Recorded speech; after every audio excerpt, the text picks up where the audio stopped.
Hello and welcome to what may be the last podcast of the year. Oh no! Well, I mean with Zin anyway, because she's off on holiday soon. I say holiday. She's just having the rest of the year off, like a normal human should. Right, we're going to be talking about Star Citizen. I'm BoredGamer. I'm here with the lovely Zin. Say hello, lovely end of year Zinnia. Hello, lovely end of year Zinnia. Perfect. Like to throw those curveballs at you.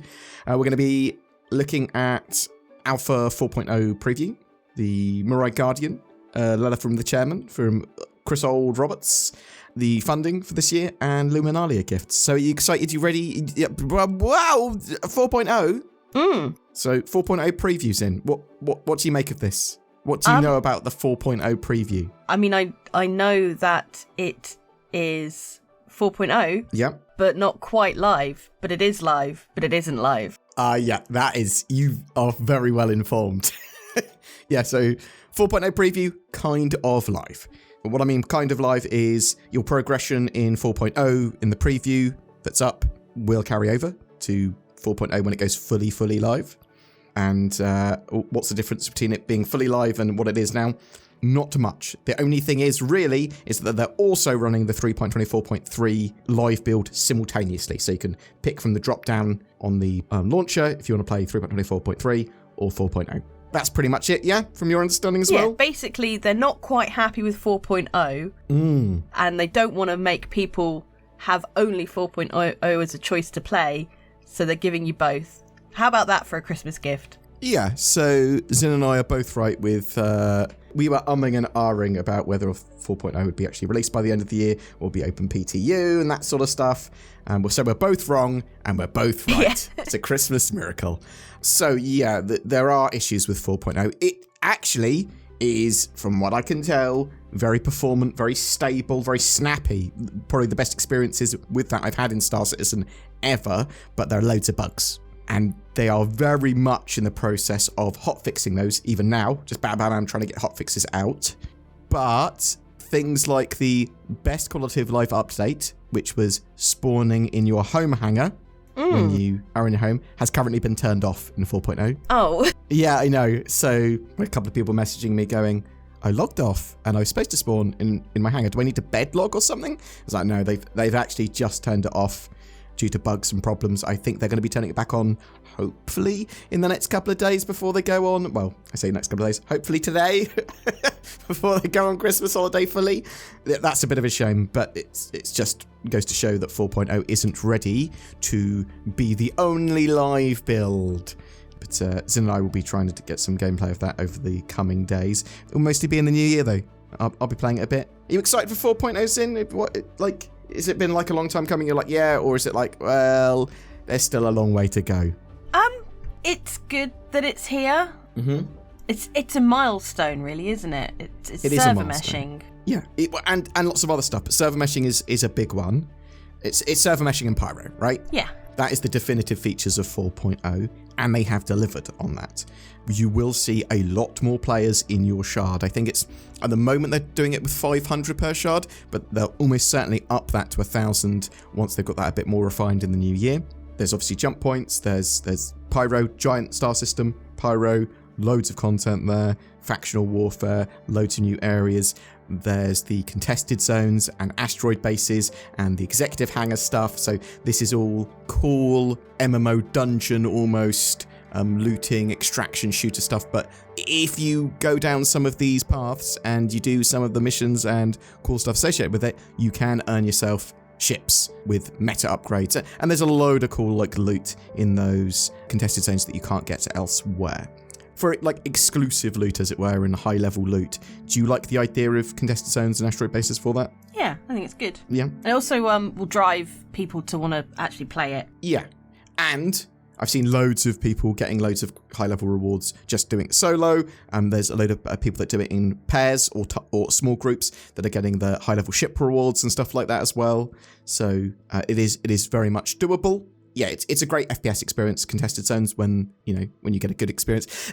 You can just get immediately popped by an NPC or something. Being solo, that would be annoying.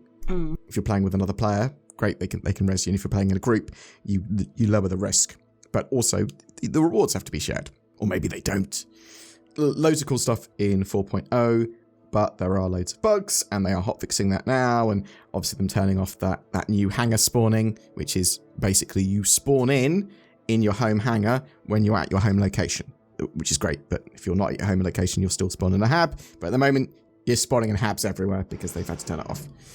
So yeah, 4.0, genuinely good, but not ready for live. Did you like the way they're doing this, Sin? So they're going, bam, let's run 3.24.3 and 4.0. Do you think anyone's actually playing 3.24.3? I'm sure they are. Do you think it's yes, obviously, but do you think there's a reasonable number of people doing that, I suppose? I don't know. Who knows? Yeah, that's... Tell us if you're playing. CIG will know. Tell us if you're playing 3.24.3 over 4.0, or if you're not playing either, and you're waiting for like 4.0 to be more refined. Something else that's in 4.0, the Morai Guardian's in. Fat Fury? The Fat Fury. It's a pretty cool heavy fighter. Single-seater with a bit of an interior, and it's rough and tough. It can take a beating. It's a bit of a brawler. It's got 2 size 5 weapons, which is relatively unique within the sort of heavy fighter. I think I prefer an F8 Lightning personally, but I do want to sort of talk about pricing, and I do want to talk about its variant. There is the QI or Chi variant, key variant.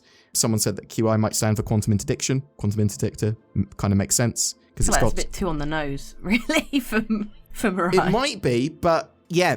Well, maybe it's both. Maybe it's supposed to be it's high energy and but also, it's quantum interdictor. It just sort of makes sense. It's just good marketing. So this basically goes, have some upgraded power plants and slightly different missile loadout, but it's the same effective hardpoints, I believe. But also get a quantum dampener. What do you think the price of the Standard Guardian is? I know what the price of the Standard Guardian is. Do you know what the price of the QI is? No. Okay, so what's the price of the Standard Guardian? It's 250, isn't it? Yeah, so War Bond, I believe it's 250. Yeah. I think that's correct. It might be in pounds. I don't know what it is in dollars. I can't remember. No, it's $250. Yes, so the standard one is $250 for store credit. They're both $20 cheaper if you buy the War Bond. So with fresh money, right. Real money. So how much more expensive do you think the QI is? Which is just a better version of the ship, right? $250? You think it's the same price? I don't know. Well, that's pretty close. It's $10 more. Okay. It's not identical. As I said, it's got a slightly different missile loadout, and it is slightly heavier. It reduces its 213 meters a second SCM speed to 210. But it does give you a quantum interdictor, and it gives you upgraded power plants. So I think it's just better. I mean, would you buy the QI over the other one if you had the choice? Yeah, I would not get the Standard Guardian. I'd get the QI every time. Even if I wasn't planning on running the quantum interdiction drive, because it would scare people more than anything else, right? Yeah. It's got and the better power plants. Now the quantum interdiction drive is very power hungry, and I do believe that because they are reworking the way they're doing master modes, sort of rolling master modes actually into operator modes, so you're going to have a more standardization of everything's by standard focused at SCM speeds, but you can go faster when you're powering up your quantum drive. And I believe that allows you to go faster than the SCMs, your quantum drive, which means the quantum dampeners will prevent you from going over your SCM speeds as well. I believe that is the direction they are going with that. And correct me if they've said something different. Do you like that idea as well? Sort of like when you're going, I need to trap someone, I need to stop a criminal, I'm doing bounty hunting, or there's someone that's trying to stop a miner getting away, maybe they're criminals or whatever. Do you like that way of having some sort of net or preventing you from getting away until you deal with that ship, or you have to be very evasive to get away, or do you hate that idea? I hate PvP altogether, so... But that would be used in PvE situations as well, right? Like yeah. No, I suppose it's good, like, you have to deal with at least this one ship. Yeah. It would be interesting to see if capital ships can get them as modules and stuff like that in the future. Yeah, we'll sort of have to wait and see, I suppose. I sort of like the idea, but again, all that sort of subject to change, and at the moment, that's...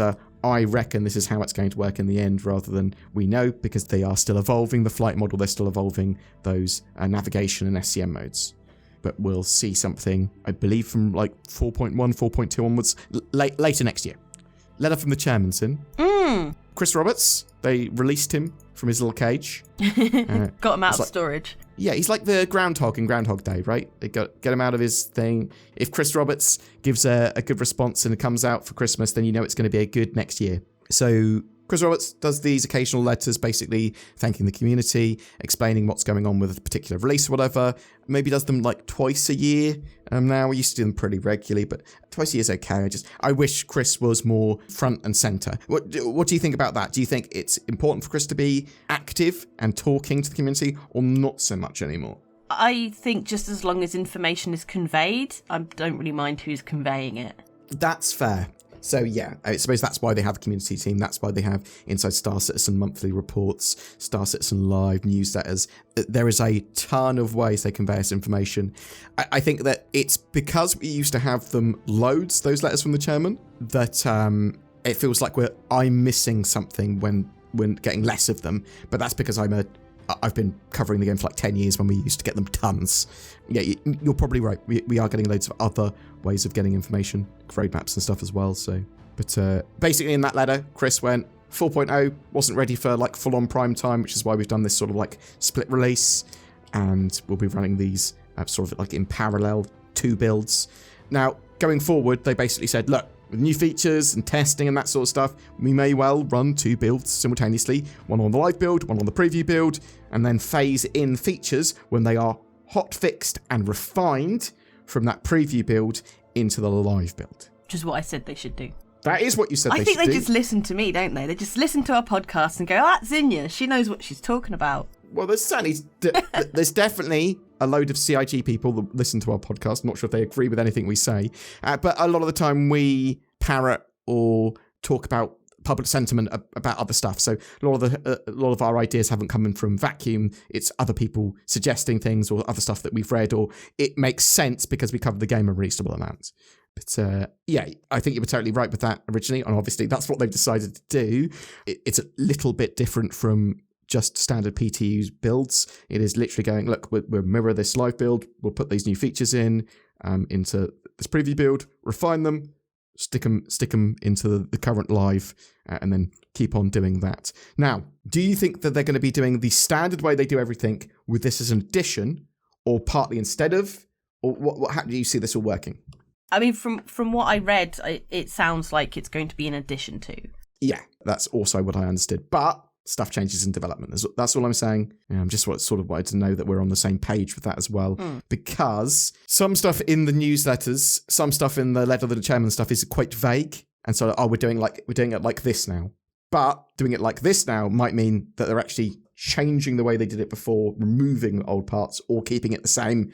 But this does sound like it's an addition to 2025. Chris said the focus will be on playability, because before that couldn't play Star Citizen. No, completely unplayable. Unplayable. So the focus on performance, stability and content in 2025. I think by the end of 2025, I would expect the game to be in a stage that's almost beta-esque. Is that the feeling you get from that, or do you think that's too early to call? I'm not sure this game's ever going to really be in beta. Okay, you think 1.0 is sort of like they're just going to early access it like they are now. They're just going to keep trundling along as they are, and then eventually 1.0 will come out and that'll be released. Boom, done. We say boom, done. Boom, and then constantly updating it. Yeah, but I mean, that's released. Yeah, okay. No, I see what you're saying there. And that's quite possible, right? Like, Star Citizen has transitioned, whatever you think, into early access now. And the reason I say that is because on a load of their media and a load of their videos and stuff, they refer to it as early access, or at least did. Correct me if I'm wrong there. That is I'm pretty sure. I'm pretty sure that's the case. And that's how I would define it anyway. And it's sort of the way they're advertising it now, the way they're all that sort of stuff. It is early access. They can call it alpha. They can have their weird numbering schemes. But I have now spoken. It is early access, Star Citizen. Do you agree with that sentiment that it's early access rather than alpha, or does it not matter? Because they mean the same thing. Semantic, right? Yeah. Okay. Were you disappointed not to see anything really talked about by Squadron 42-wise from the letter from the chairman? No. You just went, there's a clear direction for Squadron. That's what he basically said. Yeah. Okay. Yeah. I mean, they talked about it loads in a Citizen Con, I suppose. are you excited for more narrative and one-off events tied to new releases? Because basically what they're going to do is 4.1, 4.2, or whatever, they might have a one-and-done special narrative event that goes on with each of these releases with these new features, these new things as a focus. Yeah, I think they're always good. Yeah, that. I suppose it encourages people to play the game now, right? And early players that have been playing throughout and helping with the development get cool rewards tied to their account, which they'll be like, oh look, I've got a shiny new skin for my ship, or oh look at my special cat suit. I don't know. That's what I want. Give me a cat suit. Yeah, so letter from the chairman, not a huge amount of detail in there. It was a little vague, but I suppose, yeah, we've got these playability for 2025, 2 live builds simultaneously, but in the future you'll have a preview build with new features in it that they're trying to refine before phasing them into the live build so that you don't have disruption. Now, what do you think about funding for this year's in? Because I've been talking about this at every podcast. There's a mini ship sale with 4.0. I think there's like 17 ships on sale, and obviously we've got the Lumberyard Guardian as well. They are just about to hit 113 million for this year. It's at the very least going to be the second highest year for funding that they've ever had. The previous year, they got to 117 million. Do you think there's any possibility they could hit 4 more million in another week? Probably not. It is unlikely, isn't it? But I don't think that's an issue for them. It would be nice to have it for them as a, look, we've achieved another big success with this. It's another record breaker. But I don't think 4 million more is going to break the bank when they're generating over 100 million a year now in additional revenue. So it's hard to tell with CIG. They've concentrated their offices and everything in the UK. They've obviously had a bit of a restructuring. How much is everything costing them? We will know a bit more either at the end of this year or the beginning of next in the first few days, because they do a financial report. Yeah, but that'll be for last year. But it will give us an idea. Yeah, they talk about the company's health and other bits that have happened this year. And then we can sort of compare it and elaborate on that. Extrapolate, that's the word I was looking for. Extrapolate based on that, exactly their financial health and what approximately stuff's costing them. Because I think one of the other things is that they want to operate in the UK because they get huge tax benefits, but also you can pay quite skilled devs a lot lower in terms of money. Which I know people will be like, that's not great, but it is a thing. And obviously up north in the UK as well, you can, so in Manchester and stuff, the cost of labour is lower. And the games industry is getting battered at the moment. But CIG and Star Citizen seem to be doing pretty well, and not just weathering the storm, but, they're sending the fishing boats that can go out in the storm. I'm not sure where this analogy's going, but spaceships. Zin. Yes. Luminalia. Yes. Did you like the gifts this year? It was all right. Yeah? Do you like the Day 11 gift, your little reskinned party penguin? So if people haven't already, go online, go to the Luminalia page, grab your 11 Luminalia gifts. I think you've got until between the 2nd and the 5th of January. Just get it now. Get it this year to make sure you get those little Do it prizes. now. Do it now. I am looking forward to customizable habs, more customization of hangars, and base building to let me use hanger flare and let me use this sort of flare and base flare and stuff more appropriately, because it'd be great to have a little trophy room in your base with silly picos and stuff. And I do think that 2025 for Star Citizen is going to be a good year. So yeah, are you confident and happy for 2025 for Star Citizen? Are you looking forward to it? Do you think it's going to be a great year? I think so. What about the year just been, 2024? Do you think it was a big success, or do you think it was slow? Do you think, well, actually, they didn't really get 4.0 out fully? I think it was a success. I think there was a lot of good things. I can't remember everything that got released in 2024. It's all right, I'll be doing that in a video anyway, because not even I can without looking again. Yeah. But the stuff they showed at CitizenCon was pretty impressive, right? Mm-hmm. Squadron 42, first chapter that they showed off most of, that was amazing looking. A load of the new tech with base building and dynamic weather and the sandworm stuff. Even I know the sandworm stuff was pretty rough around the edges, but it looks fun, right? Yeah. And we'll see what we get in 2025. Lots more spaceships. Hopefully a significantly more playable Star Citizen, which is a lot more mainstream, which I would deem a beta by the end of the year. But as Zin says, it is basically going to be early access now, and then plod along and eventually be 1.0 released. Merry Christmas, Zin. Merry Christmas, mate. Oh, Merry Christmas. Merry Christmas to everyone else that's listening. Hope you have a great one. We will be back properly in the new year with another podcast, probably looking forward to what 2025 has to offer. But tell us what your highlights of 2024 were. Are you playing 4.0 now? Are you really enjoying that? Or has it been terrible for you? Are you really sad that they've... hopefully they've turned it back on now. Better time recording. You don't have hangar spawning at the moment, which is one of my favourite features of 4.0. But hopefully it's on now again. But yeah, they are hotfixing that patch. Tell us about your expenses. Tell us about what you bought this year. Tell us about what you didn't buy. Do you think Star Citizen is deemed early access now? Or do you think very much still at an alpha? Whatever your thoughts or questions, comments below. And say goodbye, Zin. Goodbye, Zin. Thanks for watching, guys.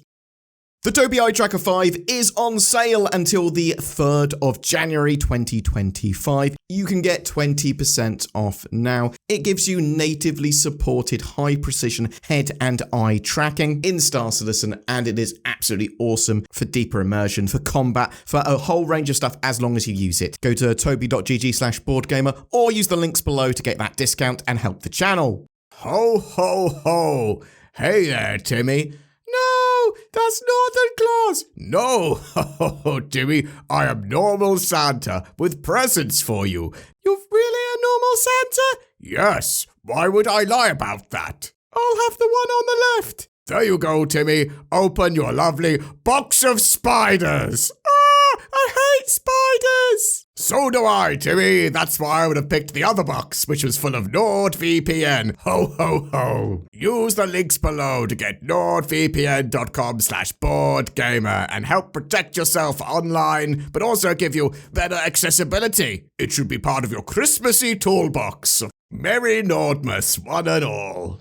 Every month we give away a Star Citizen ship, and December is no different. We're giving away a Star Lancer Max, the new super freelancer by MISC. This allows you to do a little bit of everything in the verse. It's a great multi-role ship, multi-mission ship, and multi-crew. It's flyable in-game right now as well. All you need to do to be in for a chance of winning that is comment on any of my videos made during December. That engagement helps the channel. Something else that helps the channel is liking, subscribing, commenting, sharing these videos. Thank you very much to the people that have gone the extra mile by clicking the join button or becoming Patreons. That really helps the channel so much. There'll occasionally be some exclusive content going up there. It'll be like Zin and I playing an escape room. So thank you so much, and feel free to join those lovely people by clicking on the join button or the Patreon link under the videos. Thank you so much for watching, and I hope you have a great ho ho ho Nordmas.